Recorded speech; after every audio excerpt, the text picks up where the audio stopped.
مرحبا بكم في فوق السور، البرنامج اللي يحكي على حق النفاذ الى المعلومه وحريه التعبير. اليوم يظهرون مواضيع بعد علينا ما نشوفوا قديش مهمين في حياتنا اليوميه. كي كل ابيزود معنا جمعيه اللي هي مش انفيتي برك، اللي هي زاده تصنع محتوى البرنامج. معنا اليوم جمعيه من بنزرت جونيس اكسيون. مرحبا بكم. سالي مراد. اهلا بيك، مرحبا يا اخوي. سالي اكرام. عسلامة، مرحبا. اما اليوم الكو بريزونتاتريس تاع ليميسيون اليوم هي جايتنا من المدنين درة. أهلا. عسلامة كريم. عسلامة.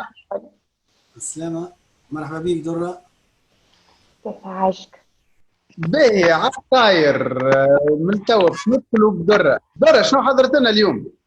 حضرت لكم مجموعة من الأسئلة، كل سؤال فيه 3 اقتراحات وأنت تختار الإجابة الصحيحة. تخي بيان، عندك درة. نبداو بالسؤال الأول وتنجموا تجاوبونا كما ينجموا زاد كيف المشاهدين متاعنا يعطوا التعليقات متاعهم. السؤال الأول هو للحصول على معلومة أنت مطالب الاتصال هاتفيا بالإدارة المعنية، إرسال بريد الإلكتروني للكاتب الخاص بالإدارة، أو بإعداد طلب بالخصوص. نجاوبوا احنا عن الحق. انتوما اللي جاوبوا. كان انتوما. دونك إعداد طلب الخصوص، طلب يكون موجود سوغ بلاس. أي صحيح، إعداد طلب بالخصوص اللي بطبيعته يعد مسبقا وفقا لنموذج موجود على الموقع الويب أو على عين المكان. كما نجمو زاد كيف يكون على ورقة عادية، لكن لازم يكون يتضمن وجوبا التنصيصات الواردة في الفصلين 10 و 12 من القانون المتعلق بنفاذ المعلومة.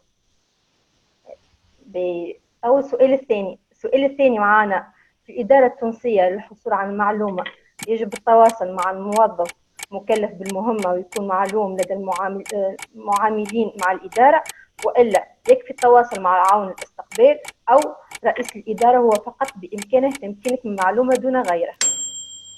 هو في الأصل مع العون المكلف معناتها. صحيح، هو مع العون المكلف. نفاذ المعلومة. نعم. أي. نفاذ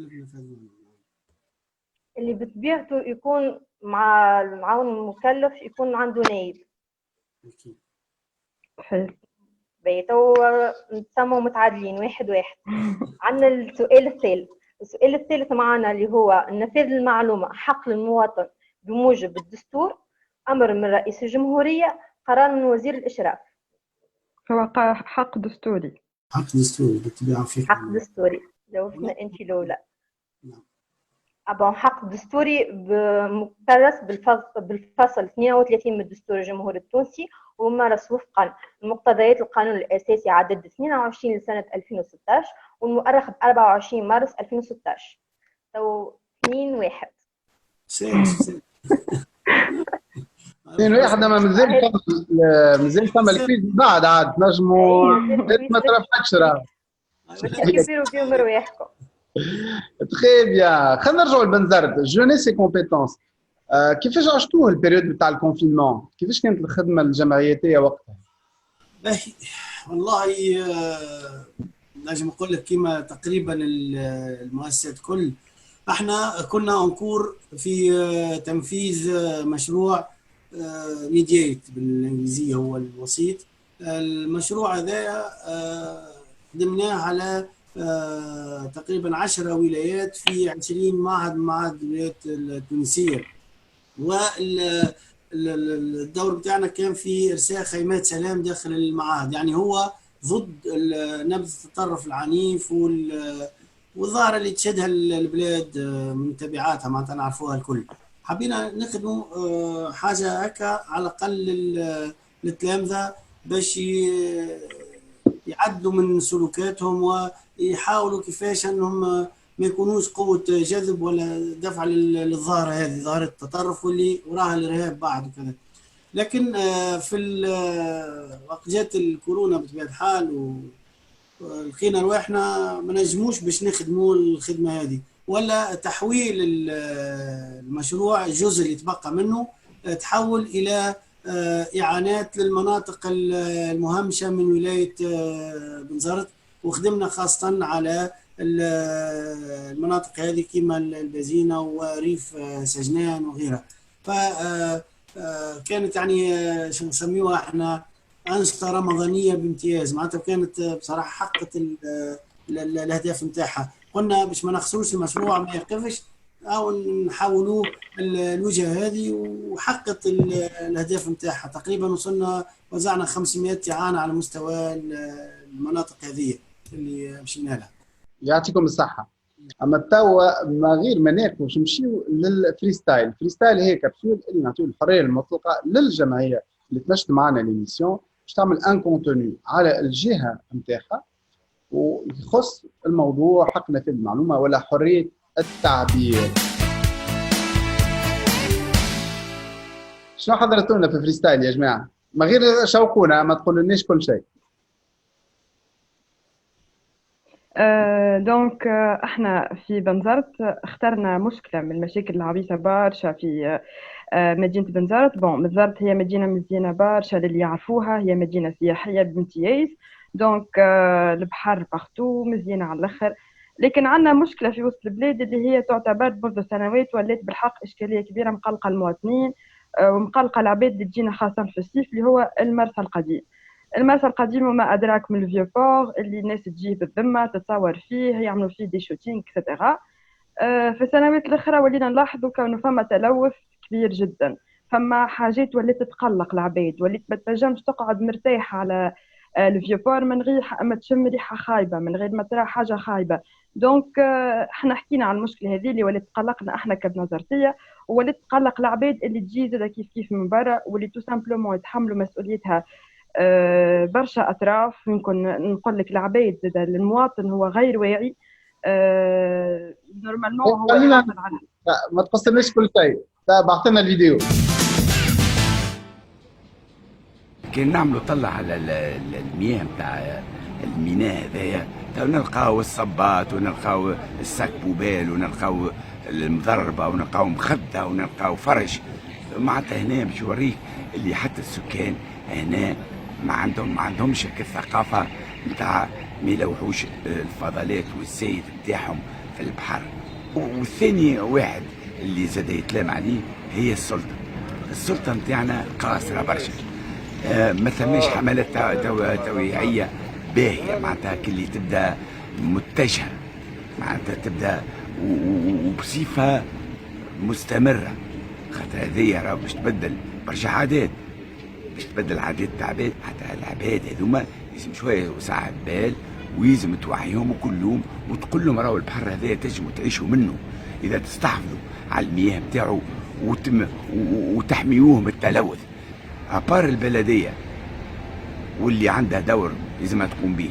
لوناس يجي نشوفوا المخرج نتاع لوناس يخرجوا في الماء نتاع المسخ هنا، وفما معدات توا موجودة باش قبل ما تلوح انت ما نساش تحب تلوح الماء، اما يلزمك قبل الماء المسخ يكون قد تعدى على مراحل تاع تنظيف باش كي يهبط للكنال يكون ماء معناتها كيما ماء العين، معناتها ما فيش حتى تلوث، والاسماك تنجم تعيش منه، ولا حتى العباد كي يهبط باش يعوم ولا باش يعمل هنا اي عمليه ما يكونش مهدد بامراض جلديه ولا غيرها.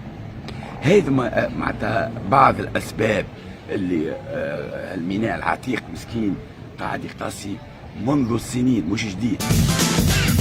يعطيكم الصحة على الخدمة هذه. لكن نحب نزيد نتعمق شوية في الموضوع خاطر يظهر لي ياسر مهم. سكول الفيوبور بلاصة نحبوها برشا خاطر ديما نمشيو حد نعملوا قهوة عربي وناكلوا الطابور، معناها يظهر لي من أجل البلايص في تونس على الأقل حسب رأيي. لكن كيفاش حق نفاذ المعلومة وحرية التعبير تنجم تساهم في حل المشكلة هذه؟ صح. تنقول معناتها فما نقطة هي ويعطيك صح الإشارة هذه. الفيبور تاع على تسمي البريفيري نتاعو وقع إرسام مشروع، والمشروع هذا بدأ قبل 2011 إلى حد الآن ما كملش. والمشروع هذا كان فيه جزء من الإخلالات بطبيعة الحال اللي باش نسميوها باختصار خلالات بيئيه باش تضر بدوران المياه في الفيبور وتضر بطبيعته كما هو. وقع التكتم عليها قبل، لكن بعد ارسال تقريبا القانون هذا من اللي جاء القانون وقعت حملات على حقيقه ما وقع في ضفاف الفيبور، وتوصلت العديد من الجمعيات المجتمع المدني وكذا الى الحصول على الملف وعلى المعلومات في طريقه وكيفيه إقامة المارينا هذه معناتها اللي هي تو مازالت ما كملتش في الوزارة، معناتها قعدت 5 سنين ولا قد وهي كما هي. وهنا القانون كان عنده دور باش يشجع العباد واعطاهم الحق انهم يتحصلوا على المعطيات والمعلومات سواء من سلطات الاشراف ولا من المختصين والخبراء اللي كانوا عندهم صيت في العمل هذا. فهذه نقطة أخرى أيضا في النفاذ المعلومة، يعني الإجراءات اللي وقعت من سلطات. مثلا مشينا للسلطات، شنو الإجراءات؟ قالوا أنه مثلا نحن رانا عندنا قضايا، قدمنا قضايا بالأشخاص هذه وهي محل نزاع قضائي، خاصة مثلا فما نقطة من نقاط الملكية. قالوا ما فماش ملكية في البحر، لكن فما شركة يبدو بطريقة أو بأخرى استولت على مناطق ردتهم يابسة وحبت تسجلهم في دفتر الخانة، ما عادش يوليو ملكية باسم الشركة. فهنا زادت قدمت فيها قضايا، ولات فما نوع من المتابعة خصوصية المسائل. يعني حتى فما حاجات اللي ربما ما كانش تظهر، ما كنتش تظهر بالقانون هذا، تشجعت العباد وظهرتها معناتها وخلتها تطفو على السطح. يعطيهم الصحة الناس اللي يخدموا على الحكاية هذه، على خاطر رقابة المجتمع المدني راهي ماهيش حاجة افتراضية، راهي حاجة واقعة وتبدل حياتنا. باش نرجعوا للمدنيين. درة سلامة. نرجعوا لك، حضرت لنا توا شنو الكويز اللي باش نخدموا عليه توا؟ حضرت لكم مجموعة من المعلومات اللي هما برشا معلومات، نجم كل واحد فيكم يجاوبني صحيحة المعلومة وإلا غلطة. باش نبداو بأول معلومة عندنا اللي هي: يعد الحق في النفاذ إلى المعلومة من أهم الآليات التي توفر للصحفي المعلومات الضرورية لممارسة عمله بكل حرفية وبالاعتماد على معلومات دقيقة وصحيحة. صحيح ولا غلط؟ صحيح. المعلومة الثانية اللي هي: باش تمارس حقك في النفاذ للمعلومة أنت مطالب باش تحط رقم بطاقة تعريف أو جواز سفر أو أي وثيقة شخصية أخرى. صحيح. لا صحيح. غلط. غلط على خاطر التنصيص الوجوبي في مطلب النفاذ يطلب عليك جيست اسمك ولقبك والعنوان بالنسبة للشخص الطبيعي، أما بالنسبة للشخص المعنوي التسمية الاجتماعية والمقر. المعلومة الثالثة: أنت مطالب بذكر الأسباب أو المصلحة من الحصول على المعلومة المطلوبة ضمن المطلب النفاذ. لا، مفروض لا. صحيح. الإجابة غلط. على خاطر من حيث المبدأ ومهما كانت المعلومة المطلوبة فإنك لست مطالب بذكر الأسباب أو المصلحة من الحصول عليها ضمن مطلب النفاذ. هذا كل عن طريق الفصل 11 من القانون. هكا نكونوا كملنا وتبقى أنت اللي خذيت معنا أكثر نقاط. ميرسي درة. بون سورتو برافو كرام، دار فيك عليه على الاخر حقني المعلومه. اي خدمنا عليه برشا وعنا عليه التلاعب. بون انت كالي، اما شو نشوفوا الشارع في بنزرت اسكو كالي ولا لا؟ شنو سالتوا الشارع في بنزرت وخاصه الشباب على حق نفاذ الى المعلومه؟ تو سامبلومون اسكو عندكم اطلاع على حاجه اسمها نفاذ للمعلومه والا لا؟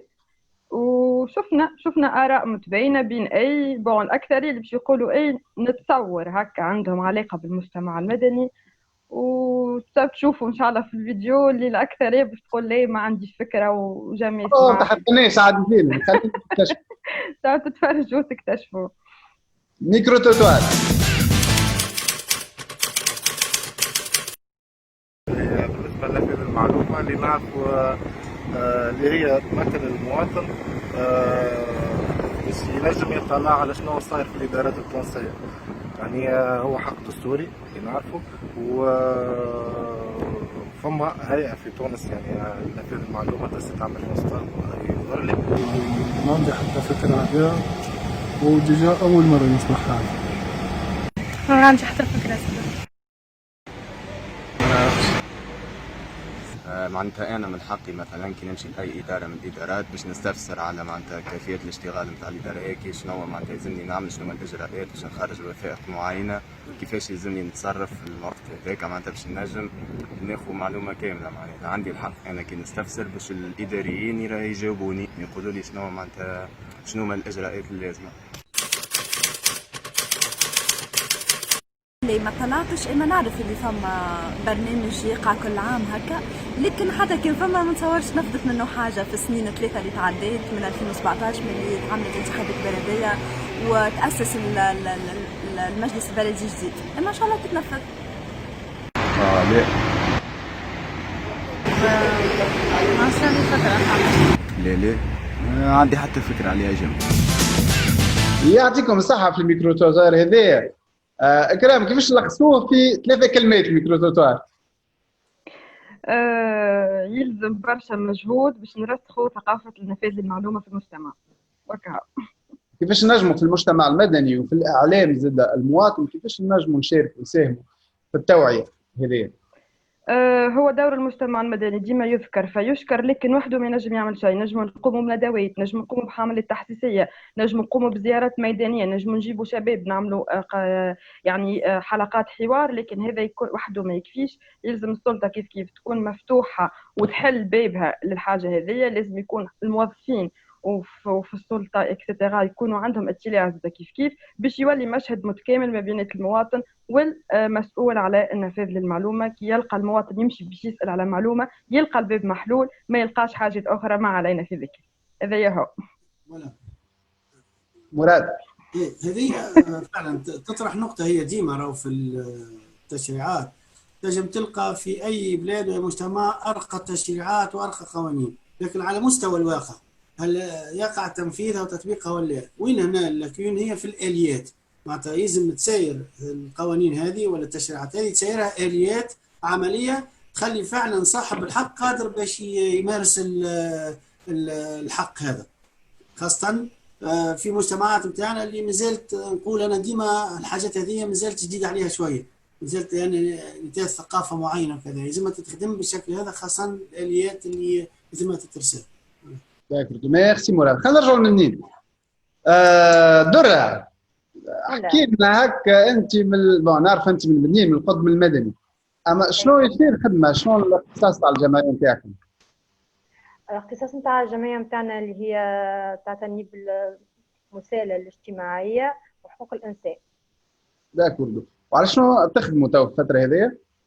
الفتره هذه نخدموا مع البلديه في كيفاش نجموا نعملوا لجان البلديات، وفي نفس الوقت نخدموا على بروجي اللي احنا نعملوا منطقة خضراء في كل الأحياء اللي مهمشة، ونشوفوا شنو هي الإشكاليات. عملنا لجان في كل حي، حكينا معاهم، شفنا شنو هي الإشكاليات، شنو هي المطالب نتاعهم البلدية.